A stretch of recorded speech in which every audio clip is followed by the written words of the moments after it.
Notre correspondante Magdalena Chodownik. Bonjour Magdalena. Magdalena, je le disais, la Pologne affirme avoir accueilli 100 000 Ukrainiens ces derniers jours. Hein. C'est bien ça. Est-ce que l'afflux de réfugiés ukrainiens se poursuit toujours ce samedi? Oui, bonjour à tout le monde. Je suis à Przemyśl, pas loin de la frontière, et à la frontière de chemin de fer aussi avec l'Ukraine. C'est vrai que les gardes frontières ont confirmé aujourd'hui que 100 000 de personnes ont déjà croisé la frontière polonaise.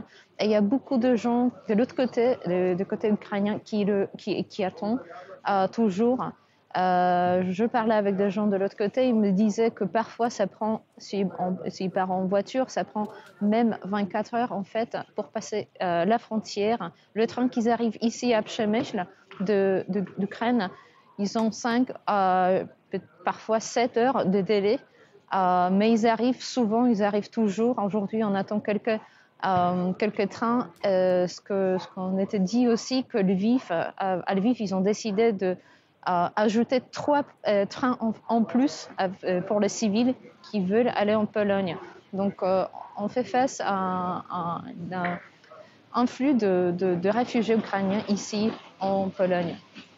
Magdalena, un mot également avec vous du dispositif qu'a mis en place la Pologne ces dernières heures pour accueillir les réfugiés ukrainiens et ces 9 centres qui ont été mis en place. Est-ce que les autorités polonaises envisagent d'étendre ce dispositif pour le moment ?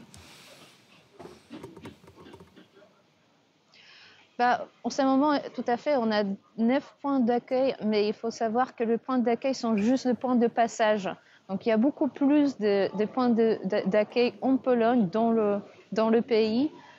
Ici, on voit juste des gens qui viennent pour arriver, pour se détendre un tout petit peu, pour se renseigner, pour avoir des informations. Après, ils sont dirigés encore plus en Pologne. Il y a des gens des citoyens polonais qui viennent ici pour le chercher, qui ont déjà ouvert pas mal de portes de leur domicile pour accueillir les Ukrainiens, mais aussi le gouvernement envisage de les accueillir dans le centre officiel préparé par le gouvernement.